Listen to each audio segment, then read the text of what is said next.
Hi filmmakers, it's Carrie with Filmmaker Central. And today we have some really cool little lights we're going to take a look at from a company I'd never heard of before called Sutefoto. So stay right there. We'll be right back.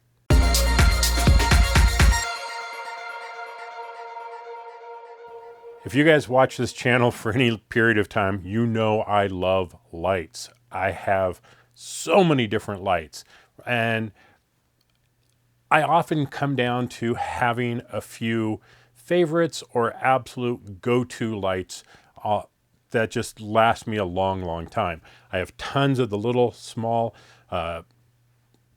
bicolor, monocolor, RGB. I just got stacks of those that I use in different situations.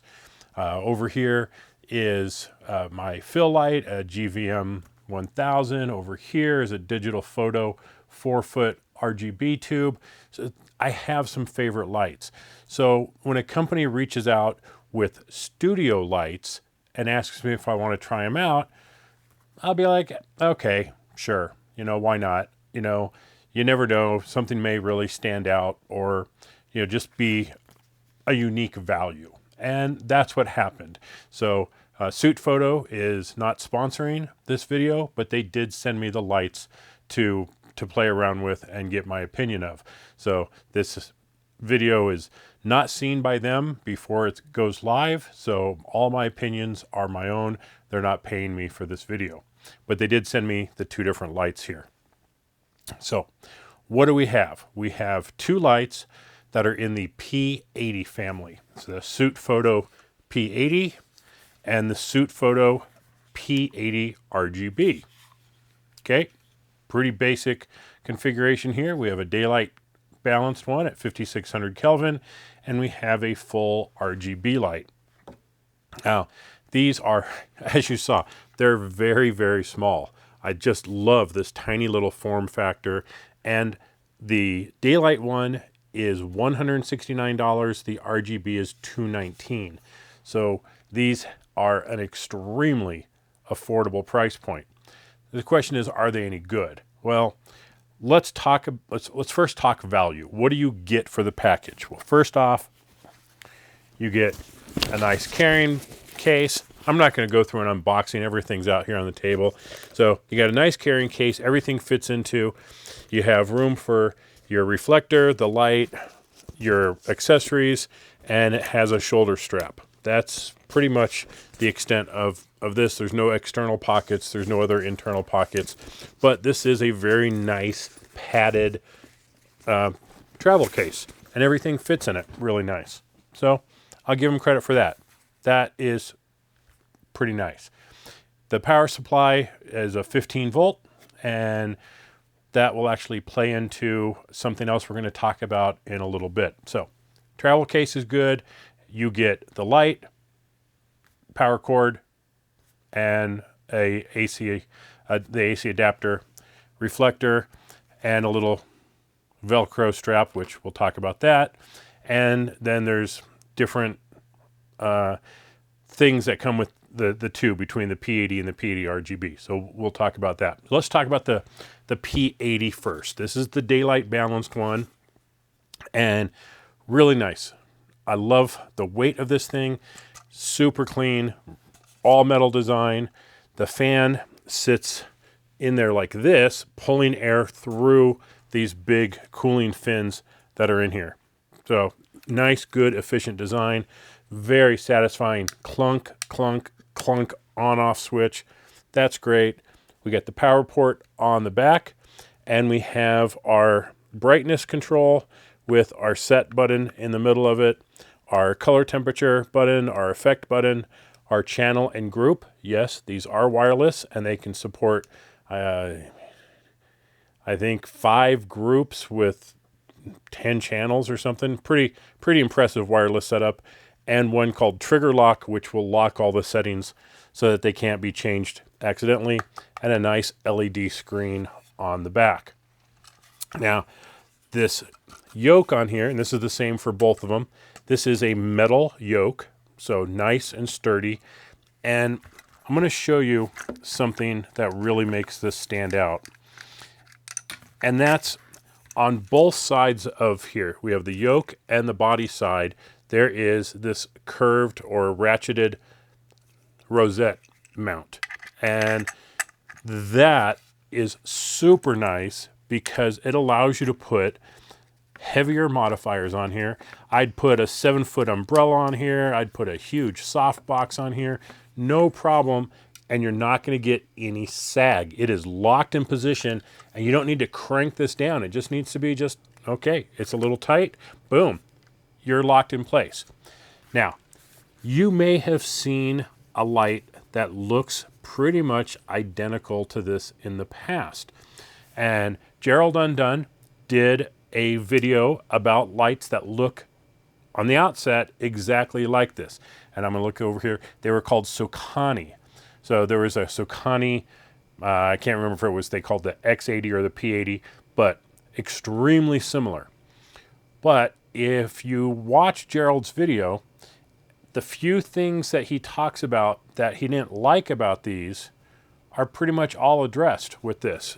He had a problem with the sag with a heavier modifier. Well, that is solved with that rosette mount. So really handy feature. Now the mount here on the bottom, we see we have two holes. We have an umbrella mount and we have a light stand mount on the front like this, as well as one on the bottom. So we could mount it vertically or horizontally. And it takes a little bit to notice, but the side over here is thicker than the side over here, which means there's more thread going through the metal, meaning less chance of that getting stripped out. Now, the one thing, since we're talking about this right here, that I think is kind of a fail on here is the umbrella mount. This makes no sense whatsoever. If you put an umbrella on here, sure, you can have an umbrella and you can move the light up and down in the umbrella, but you can't tilt the umbrella. So that really should be a hole in here where it can be buttoned down, and so as you adjust the light, it adjusts with the antenna. So to me, the umbrella mount is kind of a waste unless you're pretty much shooting straight on. There's no way to angle that umbrella down. So that, to me, that's kind of a problem. And the LED on the back, really simple to read, really intuitive controls on here. Not a problem with that. Now, the P80, the daylight balanced one, comes with this remote. And yes, this is a gigantic remote. And it is pretty much identical to the controls on the back here. The only difference being the set and plus and minus are these individual buttons instead of being the switch. The rest of this is all the same. And there's an on-off switch, just like there's an on-off switch on the camera. I mean, on the light. However, what this turns on and off is not the light. It turns on and off the remote. So, yeah, that's kind of interesting. And it's because it's a powered screen, and maybe it should just time out after a while and be done with it. But you can't turn off the light with the remote. You can take it down to 1%, or well, that's it. As far as I know, on the P80, all I can do is take it down to 1%. There's no way to kill the light. That, to me, is kind of a problem. There should be a separate on-off on here to turn the light off, or be able to turn the light down to 0. That would be nice. Now, the remote comes with the 2 AAA batteries that it needs. And I only set the remote up for the first time yesterday. I used it maybe 5 minutes yesterday. Then I come down here tonight to record the video, and I start setting up the lights and I'm testing everything, and I turn it on, and the battery indicator on here starts off at 50%, and very quickly it will drop and just turn off. So the batteries that are supplied were pretty much dead out of the box. So if you want to use the remote, make sure you have some AAA batteries laying around. I do, just not really sure where they are. I think they're out in the garage somewhere. So unfortunately, can't really show you the remote, but it functions exactly the same way as the back of the screen. So that's kind of cool. There's a couple other features I guess I should mention on here. One is the chip on board design here.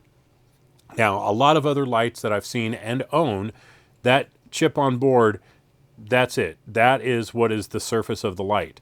On here, there is this protective glass cover. So if you're bouncing around in your bag or whatever, and something touches this, it's going to touch this glass, not the actual chip, the light emitting chip. That I think is super cool. Well, we'll compare it to an SL60 in just a moment. The other thing is this is a standard Bowens mount. So all my modifiers that I have that are Bowens mounts pop right on here. That is super cool. And since we're talking about that, it does come with this nice reflector. This seems to be as close to a clone of the new aperture reflectors as I've seen. It has this same square dimple design inside that claims to dramatically increase the light output. And if we look on here, it'll say, let's see, P80 at 1 meter is 3002 lux without the reflector. With the reflector, it jumps to 16,129. That's over 5 times the amount of light coming out with the use of the reflector.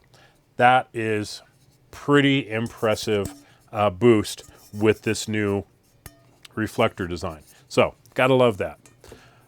Okay, now let's move to, let me show you the SL60. So we have my good standby, the SL60. Chip on board, right out there in front.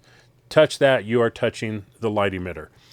Nice, big, bulky design compared to the Sutefoto P80. Front is about the same size because there's just a Bowens mount size on there. The fan on the SL60 is louder than the P80, although when I'm recording, like right here, the fan would be on my light over there, which would be, I would say 2.5 meters, maybe 2 meters away, and I can't hear the fan. And this one being even quieter, absolutely not going to be a problem, so not concerned about that at all. But little size comparison here, the SL60, quite a bit bigger than the P80, this being a 60 watt, Sutefoto being an 80 watt. So more power output, smaller size. All right, let's move on to the P80 RGB. All right, this exactly the same as the P80, but instead of being daylight only, this is an RGB.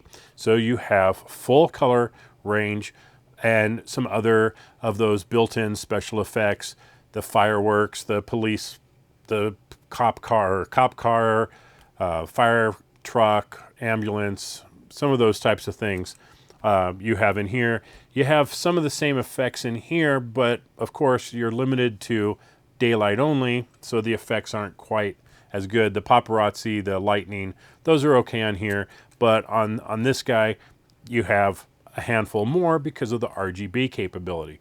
And the RGB stuff on here is actually pretty nice.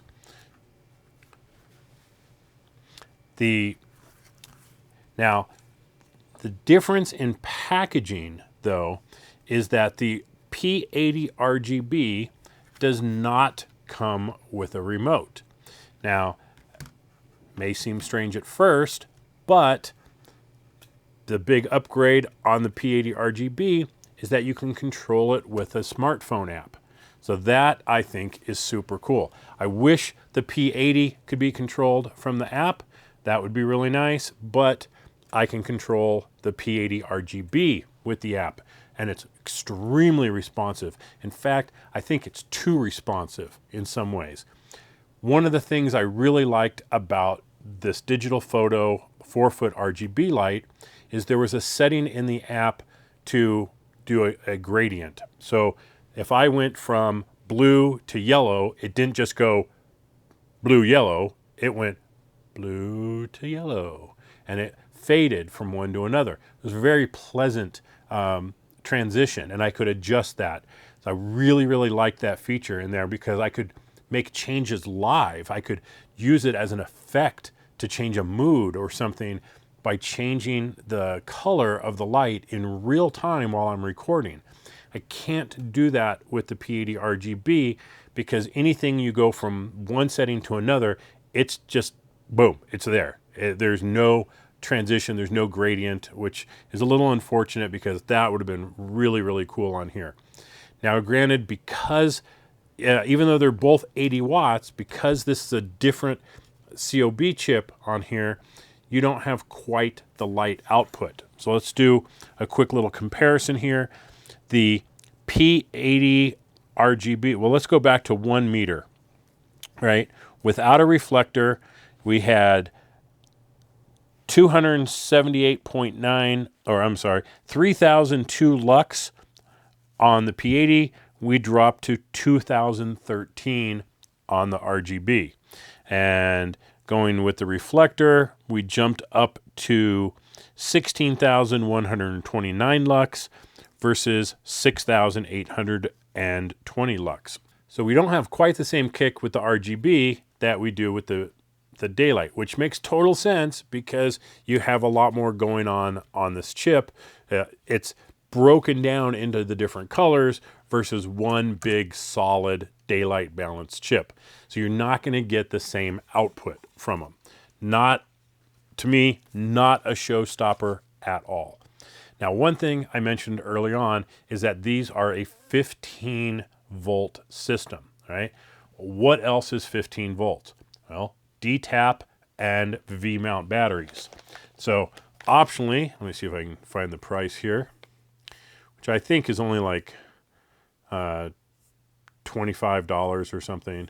Not sure I couldn't find it easier before. But basically we have a V-mount style battery, but instead of it being a battery in and of itself, it takes 2 Sony NPF batteries. I have tons of NPF batteries laying around here, and you can get them for super cheap on Amazon. So drop 2 batteries in here, boom, you're set to go. If you have V-mount batteries, you can take that 15 volt output and power the batteries. You can do D-tap out of here. This has a D-tap port. So we can use that to power the batteries. This also has USB out for 5 volts. So I guess I could use those to recharge my phone after being used as a remote. Sounds good. And it also comes with this nice little mount. So I can attach this to my light stand, my C stand, whatever, and the V-mount system here drops right into it. It's locked in place, so there's nowhere to go. Now that, in and of itself, is pretty cool.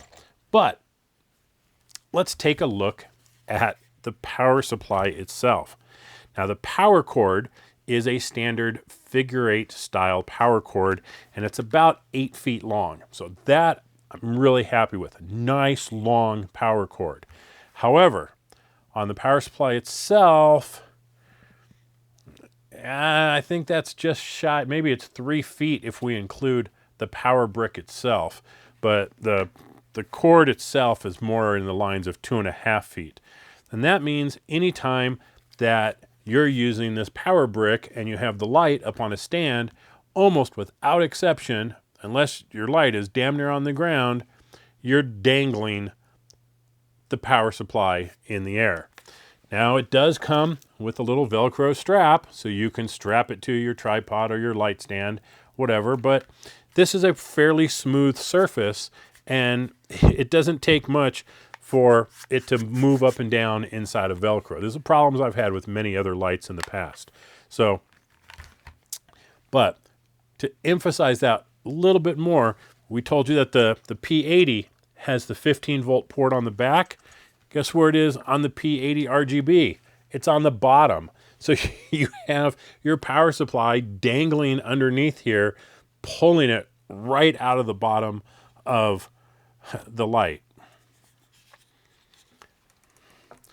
I would rather have a 2-foot AC cord and a 12-foot power cord on here. Just saying, okay? This should be able to sit on the ground. It doesn't need to be dangling in midair. So that is a nice little design flaw in my book. Again, not a showstopper for a light system at this price, for sure. Absolutely a good bargain.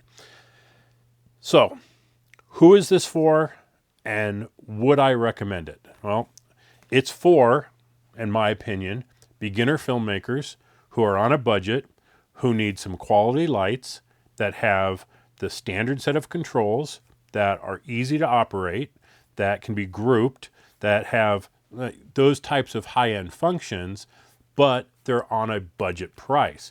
For less than the cost of one aperture, you can buy several of these and really get the job done. Okay, so I definitely do recommend this for beginner filmmakers. Well, I guess that answers the question. Do I recommend this? And the answer is yes. But I think there's a little bit more to it than that, right? Because you have your daylight balance lights and you have RGB lights. Now, sometimes you may need one versus the other.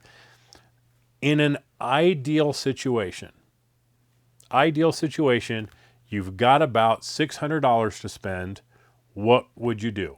And I would say you get 2 of the daylight balance lights and you get 1 of the RGB lights.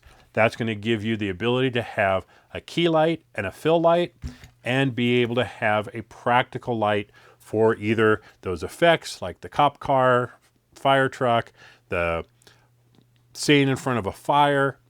Those types of effects you can do, the bad bulb, those things, those can all be done in here. Or you can use the RGB to throw some color somewhere and change the mood of everything.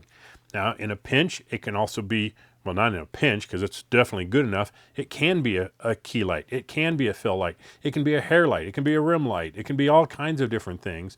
And I think having 3 of these would be a totally ideal situation. Now, you are going to want some other modifiers. You're not going to just want to use a reflector. That's going to be great if I'm like throwing some light on a background or something, you know, or trying to light someone at a distance.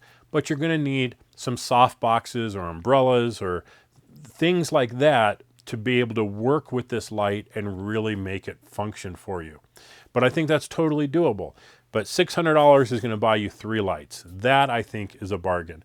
So if you budget yourself about $800, you could have 3 lights, a couple modifiers, some light stands, and you are set to go. So to be able to build a complete lighting system for well under $1,000, there really is not a lot of options out there. Sure, you could go with things like the Godox SL60W. I have been using this light for, I don't know, over a year. This has been a go-to light for me. It works. But given the choice between the SL60 and a Sutefoto P80, which one am I going to want to carry around? Which one am I going to want to use? I'm going to want to use something that's got a little bit more oomph and it's smaller, quieter. So it's kind of a win over the Godox. And this has been a solid light. So yeah, I think at this point in 2021, here, what is this, mid-September of 2021, I'd put my money on the Sutefotos right now. I think these are awesome lights. Don't be turned off by older reviews that were under that other name. If you're buying these Sutefoto ones, you're getting an improved light that has lots of features, that is a great value for the money, puts out good light, and just works. All right, so now I've got them set up. I have the P80 RGB up here, set on a blue, hitting the splash in the background, and I have the P80 daylight balanced one over here inside of a 30-inch softbox. I think it looks pretty darn good. Ran some tests with this, and I'm really, really happy with the output, the light quality, the color rendition. Everything about these lights just seems to really hit the mark over and over and over again. So let's kind of talk, who are they for and would I recommend them? And who they're for is obvious: beginner filmmakers, people who are on a budget that are trying to get started, and they want to get some affordable lights that, you know, are worth having, basically. And there's plenty of good lights out there. Lights have become very inexpensive with the COB, which is chip on board. That technology, like we see in the Godox SL60, I mean, this was a revolutionary light a year ago. The price point was fantastic on this. I mean, it still is. For what you get in this light, getting a light like this is really, really good. And you can afford to get a couple of these, or at least work up to having several of them. With the Sutephotos, you're talking the daylight lights that are $169 and the RGB lights being $219. That is an exceptional value. But of course, there's more to it than that. If you are starting off with nothing, you're going to need lights, you're going to need light stands, you're going to need modifiers, you're going to need those things that go along with it. You can't just take these lights, put them up in a studio and get good results. If you're using the reflector on there, you're just going to have this amazing bright light on somebody. That's just not going to work. Or you're going to have to move it back. You're going to have to put an umbrella on. You're going to have to do something. So very often you're picking up a couple of soft boxes and maybe umbrellas or reflectors or other things to complete that package. So let's break this down. If you wanted to put together a very complete light kit, what are you going to need? You'll need maybe 2 of the P80s at $169 a piece. So that's $338. Maybe 1 of the RGB lights at $219. So we'll add $219, right? You're going to need a couple of modifiers. And modifiers aren't super cheap, but you can get pretty decent ones for about 50 bucks. So let's tack on another $100 on there. And you're going to need light stands. And light stands can be found really cheap. So you want maybe, you know, if you spend good money for some good quality light stands, 50 bucks a piece times 3, that's 150.